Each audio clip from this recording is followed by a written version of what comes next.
mi presentación, voy a hacer algunos alcances de introducción. ¿Cómo actúan los acelerantes en el shotcrete? Tenemos un tema que tiene que ver con evaporan el exceso de agua, eso más o menos dentro de menos del tiempo de una hora, forman una matriz sólida, eliminan el efecto de retardo y uno de los principales objetivos, aceleran la reacción del silicato. Eso es más o menos dentro de las 3-8 horas. Tipos de acelerantes, acelerantes de fraguado y acelerantes de resistencia. Es bueno hacer el alcance de la diferencia que existe entre estos dos productos químicos, principalmente porque muchas veces personas consultan técnicos o especialistas y creen que con un acelerante ellos podrían conseguir todo lo que sigue en el hormigón, y no es así. Entendamos que por acelerantes de fraguado nosotros tenemos principalmente que acortar el estado plástico de las mezclas, el objetivo, reduciendo el tiempo de fraguado inicial, acortando el estado plástico, y principalmente su uso es para hormigón proyectado. ¿Por qué razón? Porque eso es lo que yo necesito, sostener rápidamente. Respecto a los acelerantes de resistencia, el principal objetivo es acelerar las resistencias iniciales del hormigón, que no tiene nada que ver con el hormigón proyectado y que más o menos se empieza a notar dentro de las primeras 6 horas. Y eso tiene una connotación específica que tiene que ver tanto con las características del cemento, con las características del aditivo y la capacidad de reducir agua, que es uno de los objetivos importantes que nosotros, en base a eso, prácticamente todas las ecuaciones que existen tanto para acelerar resistencia como el acelerante fraguado tienen que ver con la reducción de agua. No aceleran el tiempo de fraguado, eso hay que tenerlo claro, y se utilizan principalmente en el hormigón premezclado. Ahora, por ejemplo, el modo de acción o modo operandi, podemos decir, de un acelerante de fraguado, esto es muy parecido cuando uno se toma un energy shot, queda muy paradito y después empieza a decaer. Bueno, es muy parecido al efecto. Tenemos, por ejemplo, en el caso puntero, aquí está, este es el puntero.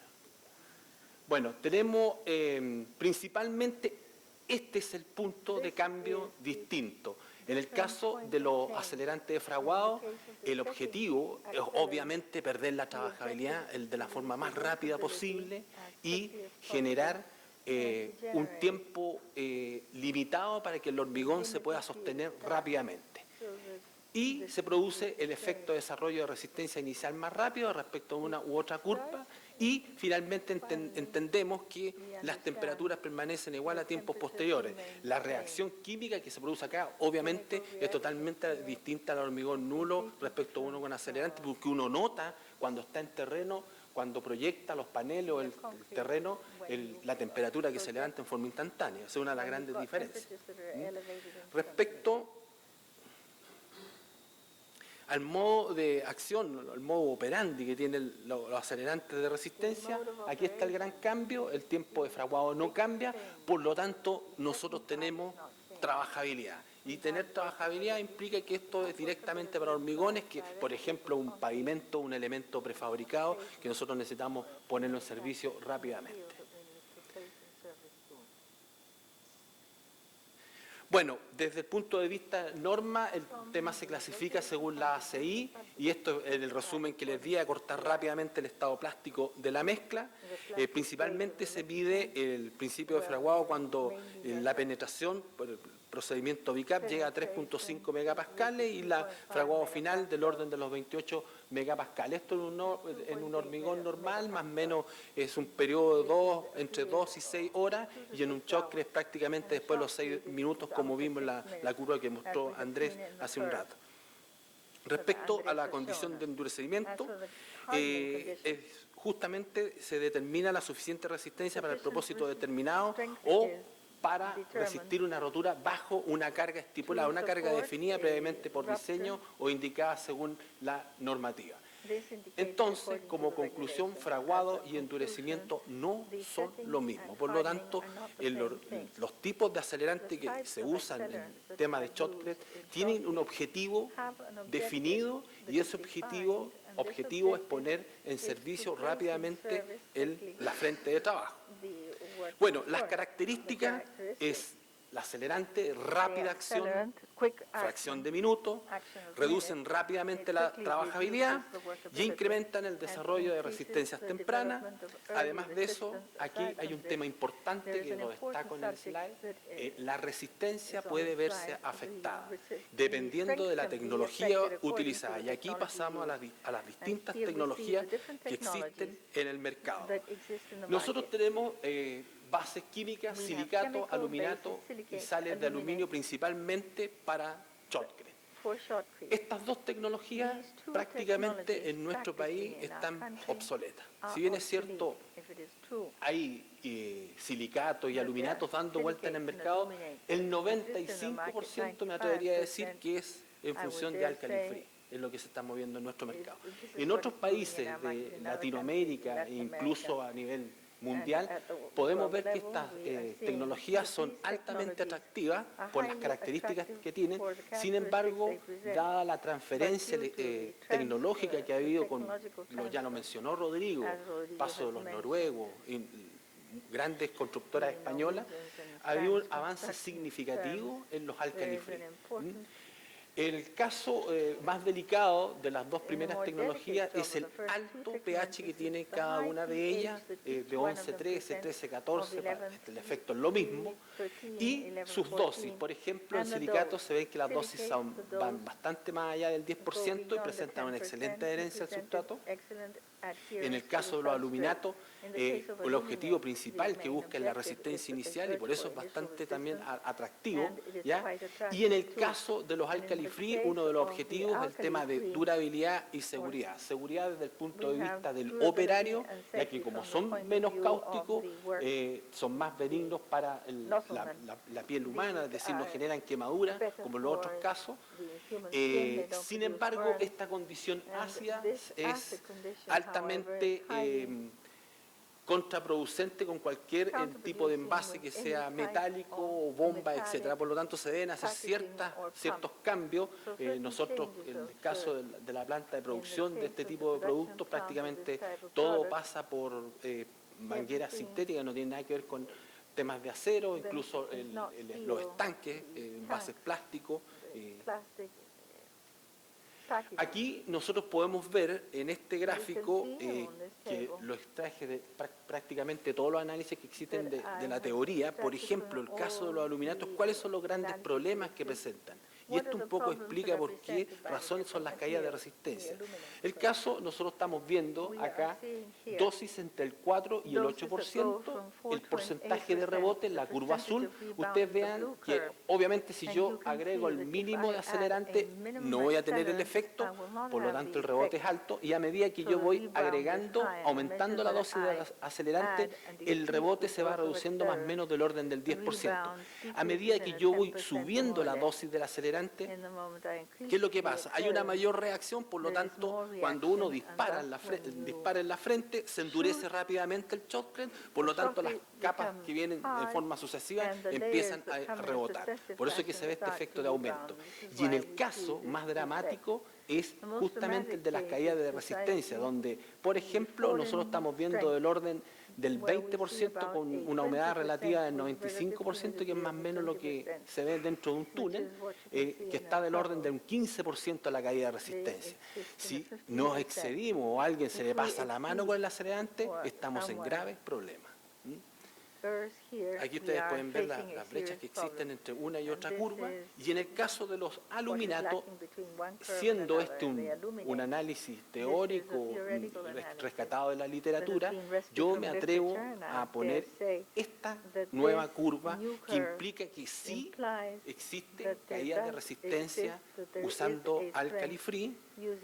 Sin embargo, estas son bastante más controladas que las dos tecnologías anteriores. Sin embargo, nosotros hemos podido observar que más o menos las caídas de resistencia van del orden del 20-25%. Ahí se me cayó un poco la curva, pero más o menos entre un 20 y un 25% cuando hay un exceso de acelerante. Y ese exceso de acelerante se empieza a notar inmediatamente pasado el 10%. Cuando uno pasa el 10% ya se empieza a notar la caída de resistencia del acelerante. Aquí ustedes pueden ver también los gráficos. el cambio. Bueno, respecto a los acelerantes libres de álcali, el acelerante fraguado líquido no causto, ya se lo había mencionado. El tema del pH, 2,5, que está definido también en el FNARC, un pH entre 2,5 y 8. Los beneficios que tiene son menos agresivos, pensando en el medio ambiente, principalmente en los operarios, ¿ya? Desde el punto de vista del medio ambiente, desde el punto de vista del espacio donde trabajan nuestros operadores. ¿Hay una menor disminución de resistencia final respecto a las tecnologías anteriores? Sí, la hay, existe y son medidas. Hace un rato atrás nos mostró un gráfico real, Andrés, acerca de una disminución que tenía que ver específicamente con un 10%, si no me equivoco, hay una caída de un 32%. 19, disculpe. Compatible tanto con cementos, obviamente con los cementos locales, tanto puzolánicos como Portland. Ese es uno de los alcances y que ha sido un trabajo principalmente de toda la industria, no solamente a la cual represento. Y en el caso, por ejemplo, que tiene que ver específicamente con la posición donde nosotros hemos posicionado estratégicamente las tecnologías y nos hemos guiado justamente por estas curvas, J1, tecnologías que tienen que ver específicamente con temas sencillos, que tienen que ver con un desempeño obviamente más cercano a lo bajo y con un tema de precio.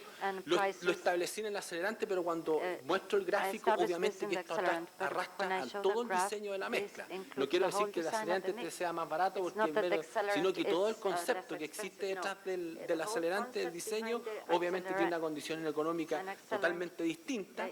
J2, que es lo que normalmente nosotros hemos logrado con nuestros diseños, utilizando un Sigunit que lo identificamos como miner, porque principalmente es para ese tipo de proyectos y que hoy en día también está siendo utilizado en metro, y las tecnologías más sofisticadas que el L53. Sin embargo, el alcance o mi punto es el siguiente, y por eso los slides anteriores que tienen que ver con temas de diferencia entre lo que tiene que ver con fraguado y resistencia, es mi punto. No es el acelerante el que causa el efecto de la curva, sino que todos los ingredientes que van en esta mezcla. Es decir, dentro del nivel de reactividad, obviamente este es mejor que este y este es mejor que este. Sin embargo, no necesariamente eso implica que nosotros podamos conseguir una curva J3. ¿Y qué es lo que ha sido uno de los principales errores? Porque cada uno compró su tipo de hormigón y después dijo, le voy a agregar el acelerante top del mercado y con eso voy a llegar a la J3. No llegó ninguno. Entonces, ¿qué es lo que hemos visto nosotros? Que con dosis de mayor a 400 kilos de cemento, el tramo anterior a este que se está realizando en Chile, de metro, nosotros trabajamos incluso con 380 kilos de cemento, y en caso de que los áreas estuvieran muy malos, que fue cuando estaba el pic de metro, subimos a 420, con el uso de sílice, principalmente del orden del 5%. Una de las claves para poder conseguir este tipo de mezcla, por la alta capacidad de reducción de agua y de mantención, el uso de los hiperplastificantes del orden del 0,8%, más o menos 1,2%, dependiendo mucho de las características también de los áreas de humedad, y un estabilizador al 1%. Y se ha logrado en dosis del 8% mantenerse prácticamente en estos diseños que no tienen niveles de exigencia altos. Sin embargo, con el L53 del orden del 8% y con el mining que varía entre un 6 y un 8%. Cuando nosotros nos ha tocado hacer cierre de obra por un tema de negociación comercial que tiene que ver específicamente con la cantidad de uso, y se hace el cruce con los acelerantes, el consumo real versus el consumo de cemento, lo normal, lo que se ha visto en los distintos tipos de proyectos, es que las dosis de este tipo de acelerantes llegan del orden del 9%, independiente de las pérdidas que existan por rebote, todos normalmente los cierres calzan entre un 8 y un 9%. Respecto al desempeño, yo lo llevo esto a tres ejes o tres factores claves que tienen que ver para poder cumplir estos desafíos. Y ahora no me puse del lado de las tecnologías, porque este es un tema relevante, la temperatura ambiente, la temperatura que se logra conseguir con la mezcla y los porcentajes de humedad. Esto prácticamente es muy incidente en el resultado que pueda lograr una mezcla de Choclet. Son creo que las variables, a pesar de que en algunos proyectos por ahí se han hecho carpa y dragón y cosas, no han llegado porque se han excedido, entonces como le evapora rápidamente el agua, les pasan otro tipo de problemas, pierden las resistencias tempranas de las 8 o 12 horas, pero eso es otro tema. Desde el punto de vista de tecnología, tenemos los hiperplastificantes, ya no los clasifico como superplastificantes, me pueden enredar aquí la gente en la norma, les pusimos este nombre en la industria, hablar de hiperplastificantes, ¿por qué razón? Porque la reducciones que tienen de agua, la capacidad de reducir agua va más allá del 18 o 20% que era lo que normalmente estábamos acostumbrados, pudiendo llegar hasta un 30%. No obstante, más o menos el estándar que existe es trabajar con una razón agua-cemento entre 0,42 y 0,45 y más o menos una trabajabilidad, un cono del orden de los 20 centímetros. Desde el punto de vista de las tecnologías de la sílice, que también tiene un aporte, sin embargo, aquí el aporte distinto con respecto al tema de la nanosílice. La nanosílice es más reactiva a edades tempranas, a diferencia de la microsílice, que los resultados de resistencia y obviamente de impermeabilidad se ven a los 28 días. Sin embargo, nosotros hemos visto que mezclas con estos desarrollos consiguen resistencias tempranas más rápido, ¿ya? Desde el punto de vista está todo lo que tiene que ver con los acelerantes alcalí-free, prácticamente acá no hay duda al respecto. Otros que aportan son los estabilizadores que permiten mantener las mezclas por más de 3, 4, 5 horas, incluso se podrían mantener mezclas de un día para otro, que ya son otras tecnologías. Y son otros los requerimientos y también depende mucho de la logística que tenga el proyecto y finalmente el tema de fibra, desde el punto de vista de tecnología. Y el tema del diseño. El cemento obviamente es importante, no solamente por la cantidad, sino que por las características. Nosotros hemos recibido información de afuera respecto a los cementos que deberían calzar para más o menos llegar a una curva como la J3 y tiene que ver específicamente con un tema que son diseñados para eso. A diferencia de lo que existe localmente, que nosotros tenemos un tema bastante más estándar y nos diferenciamos entre los altas resistencias y los especiales, siendo recomendados para este tipo de mezcla, obviamente los de alta resistencia o los de algún desarrollo específico como los que mencionó Andrés. El árido también es relevante. El árido siempre uno lo deja así como este a un lado, total, le echo un par de paladas y después se las saco, no sé, pero los áridos son relevantes. Cuando hay pic de obra, como el caso de que va a pasar acá en la región metropolitana dentro de unos 8 o 9 meses más, cuando estén todos los tramos de metro y empieza a faltar arena, vamos a notar de que ya estos diseños con las mismas cantidades de cemento y con estos mismos aditivos, las dosis que ya se habían certificado, no van a ser los mismos. Principalmente, ¿por qué razón? Porque de pronto se nos puede pasar un proceso de lavado y contiene más arcilla, la arcilla retiene agua, por lo tanto ya el agua que le agregué, los famosos 140 o 150 litros de agua por metro cúbico ya no son los mismos, empiezan a aumentar. Y también empiezo a tener problemas con las dosis de cemento, porque no me están funcionando las resistencias. Y desde el punto de vista de adiciones, que es específicamente polvo de roca, etc. El efecto de la temperatura, nosotros lo pudimos ver específicamente en un proyecto en particular que tiene que ver en una dosis de un producto acelerante al 8% con una cantidad de cemento de 420, donde nosotros tenemos 3 tipos o sea, esto se puede decir que partió la prueba en la mañana, después a mediodía y después un poquito más tarde, donde el sol estaba pegando bastante bien, las temperaturas habían subido.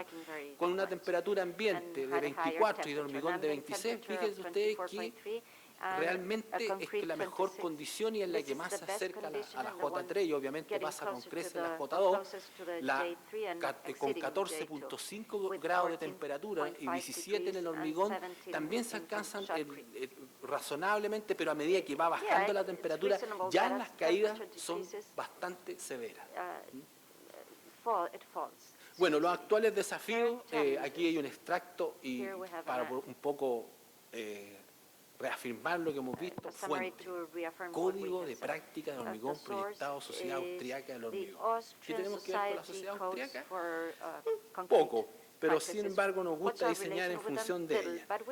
Y tiene su criterio, si no me estoy riendo, sino que quiero también llevar al punto de... Obviamente, como no existe nada, hay que tener alguna referencia. Y esa referencia, ¿qué mejor que esto? O sea, cuando me tocó verlas por primera vez, dije, qué maravilla, pero cuando no las podía cumplir, ¡oh, qué desgracia! Resistencias tempranas tiene que ver, ya lo mencionó también Rodrigo, el J3. Fíjese que el J3 se usa normalmente y es como la estrategia de las distintas constructoras. Tengo mi acelerante estándar ahí, que lo uso en todo el túnel, proyecto, pero cuando tengo un problema, presencia de agua, voy a pasar por una fractura o hay desmoronamiento o un problema de temperatura, obviamente cambio por un acelerante más agresivo. Y eso es lo que hacen normalmente las constructoras. Tienen el estándar y tienen un acelerante para aquellos eventos. Que un poco, si uno lo lleva y analiza, es como el criterio más o menos que tienen estas curvas y que lo indican. Que en el caso de excepcionales, irse a la J3. Respecto a la J2, la aplicación de capas gruesas, que más o menos, si uno lo mira y dice alto rendimiento, presión de agua baja, carga, es prácticamente el trabajo que tiene que ver específicamente con minería o obras civiles. Y las resistencias tempranas de clase 1, si uno lo mira, aplicación en capa delgada, sustrato seco, requisitos, no tengo requisitos estructurales, por lo tanto me estoy refiriendo prácticamente a un tal. Así que desde el punto de vista de lógica, la tiene. Sin embargo, que desde el punto de vista de diseño, me atrevería a decir que ahí podríamos entrar en cuestionamiento. No soy experto, pero no hay una relación muy directa. Tiene que ver más con el efecto de aplicabilidad. Más encima cuando tenemos las limitantes de proyección, que tienen que ver con el diseño, ya lo mencioné, con respecto al tema de las curvas, puede ser otro tipo de diseño, aportar los ciclos de avance, que es uno de los temas relevantes. Por ejemplo, hoy en día, ¿qué es lo que se espera? Avanzar lo más rápido posible para, obviamente, terminar el proyecto en el tiempo que se requiere. Y eso significa acortar principalmente los ciclos de trabajo. Material suelto, presencia de agua, ¿qué es lo que tengo finalmente? Chocles que se cae y también algo que mencionó Rodrigo que hay que hacer. También un tema de reflexión importante que tiene que ver con la seguridad de nuestra gente. Aquí lo estamos, es una foto de un operador, hoy en día se ha avanzado respecto al uso de tecnología automatizada, como el caso de los robots, que es notable porque no en todos los países uno puede ver que se preocupan y que estamos trabajando con sistemas altamente calificados y automatizados que también tienen que ver con la seguridad y tiene que ver con un efecto también consecuencia que es la calidad del choque. Acá podemos ver, por ejemplo, también, nosotros estamos acostumbrados ya a trabajar con conos mayores a 20. O sea, cuando a mí me traen un cono 12, pues, no, este no sirve. Sáquenmelo de aquí, a mí me gusta este que es muy fluido. Me estoy refiriendo al personaje de obra. En este caso, claro, si uno mira la mezcla, David, también hay un proceso que no, por un tema de tiempo no lo mencioné, pero por ejemplo, cuando es que tiene que ver específicamente y también implica al acelerante. Cuando nosotros tenemos la vía seca, nosotros hacemos llegar el acelerante por el pitón en forma perpendicular al desplazamiento de la mezcla. Pero en el caso de la vía húmeda, por ejemplo, es en forma oblicua. Y ahí hay personas, y concuerdo con Rodrigo, los noruegos, que también están haciendo trabajo artístico en el orificio entre el acelerante y generan una especie de giro, cosa que la turbulencia sea mayor, se vaporice el acelerante y el acelerante se incruste de mejor forma. No sé si la palabra es incrustar, pero que que se homogeneice completamente en la mezcla. Y para eso ese efecto, este tipo de mezcla muy fluida es excelente, porque son más fáciles de romper con el aire. La trabajabilidad, mantención y cohesividad, eso es lo que se pide a la mezcla. Podrá alguien decirme, oiga, pero eso se le pasó el agua, señor. Yo digo, no, sabe que usted tiene que mirar aquí nomás o poner el dedito arriba y ver si le salió con un poco de agua. Sí, ahí está exudado. Pero en el caso contrario, si usted ve que una mezcla, esto es una mezcla que tiene muy buena cohesividad. Obviamente con todo el cemento que tiene más la sílice, no puede ser de otra forma. Bueno, estos son los paneles donde se proyecta principalmente el tema de lo que tiene que ver específicamente con los acelerantes y de cabeza, de lado, de todas las posiciones posibles para poder ver si el funcionamiento es el indicado. Las dosis más o menos que se utilizan sobre cabeza, entre un 7 y un 9%, no debería haber mayor inconveniente, dependiendo, o eso sí, de un diseño. Y como punto ya para redondear todo lo que tiene que ver con la tecnología, esto es un diseño, y en el diseño todas las variables que les mencioné anteriormente son totalmente válidas y tienen que ir en su conjunto. Por ejemplo, cuando uno quiere proyectar, falta un tornillo y no se puede conectar la manguera, no hay proyección. Por lo tanto, es todo un sistema y hay que entenderlo de esa forma porque es la única forma en que podemos conseguir mejores resultados. Y por eso partí agradeciendo, cuando partí la presentación, gracias por este tema de la transferencia, porque así nosotros tenemos la capacidad de poder generar estos espacios y decir, mire, esto es lo que pasa, esto es lo que tenemos, podemos cruzar temas de cemento con la gente que proyecta, que también hace un excelente trabajo en Chile, y también con la gran parte de los técnicos, la industria del cemento, etcétera, que todos ponen de su parte y opinan, por supuesto, desde el punto de vista de las curvas de qué es lo que hay hoy en día y qué es lo que estamos trabajando, principalmente como no se podía verificar las resistencias tempranas y uno decía, no, si su chocre se sujeta, sí, levanta temperatura, sí está bien. No, queremos resultados y como no hay resultados destructivos después de los 6 minutos y menos de, digamos que, no sé, me atrevería a decir que entre las 8 y 12 horas yo todavía no puedo ensayar testigos. Y para eso tenemos estos aparatos, un penetrómetro que puede ser el estándar que usa la industria, estos electrónicos que son bastante más fáciles de utilizar y que después uno los puede conectar a un computador y tener todas las lecturas, y el sistema famoso que está hace unos 2, 5 años en Chile ya utilizándose de manera muy continua, el sistema de Hilti.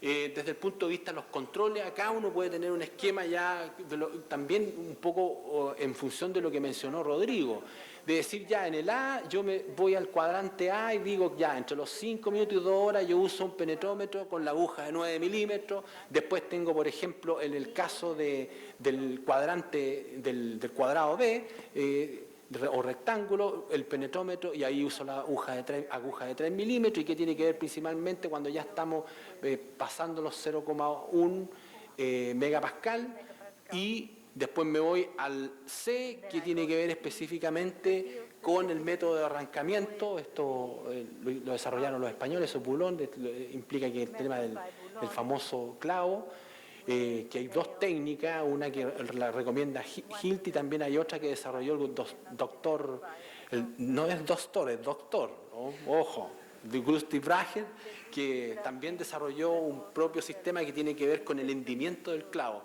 Eso también se los podemos hacer llegar para tener otra alternativa y poder contrastar resultados. Y finalmente lo clásico, que son los testigos que se mandan a extraer y que principalmente empiezan a tener efecto después de las 24 horas.